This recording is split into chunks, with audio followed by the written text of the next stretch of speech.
We're 15 square miles. We have a daily workforce of 150,000 people. We have a resident base of about 50,000. And we've grown exponentially over the last several years. In fact, we're a new city. Our city is only 7 years old in a few weeks. And it's been a labor of love to watch it grow. Forbes magazine just recently rated Doral the #2 city to live and start a business in the entire United States. We're also the youngest city ever to be designated Tree City, USA. Now you say, why do you tell us that? I tell you that because I think it's important for you to understand that I do have some administrative skills at the public level. By virtue of being the vice mayor in my last term, I've seen a lot of things. We've developed the city from the ground up. We incorporated back in 2003, and we put together a city that is one of the best in Florida. So I'm proud of that. So I tell you that. My private life, however, in business, I spent 33 years with AT&T Lucent Technology. Always in their real estate division, always in executive positions. I actually was the chief financial officer in AT&T's real estate, and I was the chief financial officer when they spun Lucent Technology off. I finished my career, and I say that just so you understand, I do understand finance, particularly budgets. I can tell you categorically our state government has kind of lost their way when it comes to that. You know, building affordability budgets and living within them is something foreign to most of our governments today. I do want to tell you that the city of Doral, however, has a very formidable budget. We've run surplus budgets for the last 7 years in a row and never raised taxes. And that's my position as well on taxes. No taxes, special tax enough. Now, I know you've heard the T out there. Well, clearly I believe in the philosophy. I'm not a Tea Partier, but I believe in the philosophy that we are taxed enough. All right, I've got formal education. I've got business work experience, and a whole host of things. But now you ask me, why do you want to run for state government? Why do you want to spend time there having 2 illustrious careers? Isn't it time for you to go off into the sunset and just rest? The answer is that when you have that much background, that much education, it seems to be a waste just to sit on the sidelines. So I need to continue to be involved. I'm running for state government for this reason here. I say to you, remember a time when Florida was affordable, when houses were readily accessible and you could afford them with your paycheck. Remember a time when your insurance rates for your home and your business on property was affordable. Remember when the taxes for your home was affordable. Remember when utilities were the cheapest in the land. Remember when there was a time when 1,000 new families would move to the state of Florida every day. That time was over a 20-year period. However, the last 2 years, that trend is reversed. There are more people leaving our state than are coming to our state. And you ask yourself, why is that? Is it because the sunshine has gone away? No. It's just that we're not affordable. People leave because they don't have jobs. They don't have the ability to stay here because they simply cannot afford it. And that's pure and simple. The fellow asked a great question here about how we're going to increase the revenue. There's only one way. It's a basic equation. There's money in, which comes in the form of millage rates or tax rates, and there's the base, the people who pay that. As the base continues to shrink, the only way the state government can survive is to increase taxes. However, if you do the reverse, because I believe in smaller government, not larger government, you do the reverse. You push taxes down to a very low level. You increase the base by bringing people back here, like it was. Spread that load. It's important. Albert Einstein says if you continue to repeat the same behavior and expect to get an outcome, that's clearly the definition of insanity.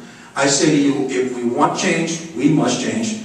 And yes, one voice is not a lot. But you elect me, and you're going to elect, because I'm running as a non-affiliate, you elect me and I'm going to represent you. I'm not going to represent a party. I'm not going to represent special interest groups. I'm going to represent you. And that's my commitment.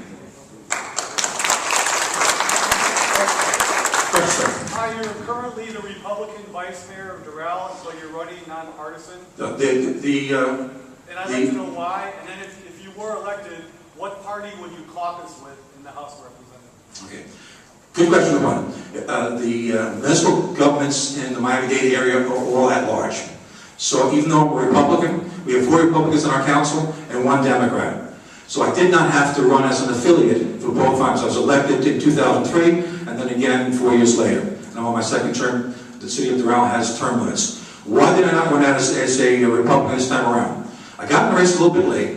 The Republican candidates were very formidable. They raised a lot of money. And then a lot of things started to happen. In my opinion, the Republican Party has lost its way. The Democratic Party has lost its way. As a result of that, I believe strongly in my heart that it's time that we start to bring things back to the middle. By definition, we have been a center-right nation. We've gone astray. We need to bring that back. We need to think about smaller government. We need to think about doing things in a business-like manner. It's not a money issue. It's a performance issue. You have to start treating your entire environment as a business and work it as a business. And business has objectives. Objectives is to provide quality service at the lowest cost. We don't do that. Next question. One question. I love the city of Doral. It's very beautiful. I have to congratulate you for that. You have a lot of wealthy people from Venezuela who have escaped the tyranny of Chavez and have come and they have settled on your city, and that's in part on a very big issue why they have prospered the city that much. An exodus of people with wealth has begun from the state of New York, California, and New Jersey. Why? Because they have been taxed to the utmost in which they can no longer take it. One of the states in which they are looking down. I'm waiting on the question, Texas, sir. I'm waiting on the question, sir. What would Excuse you me, do? hold on. Are you running for office? Yeah. Well, then sit down. Well, why? I have to ask you a question. No. If you want to, we asked you to ask the question, and you give me your idea. But, no. Ask a quick question. The quick question has to be put in a process so that he can answer. What would you do to bring those investors to the state of Florida? Clearly, we have to start focusing on bringing businesses here. Good jobs. Fortune 500 companies. I don't know about you, but it incenses me every time I hear the state say that we're a tourist state.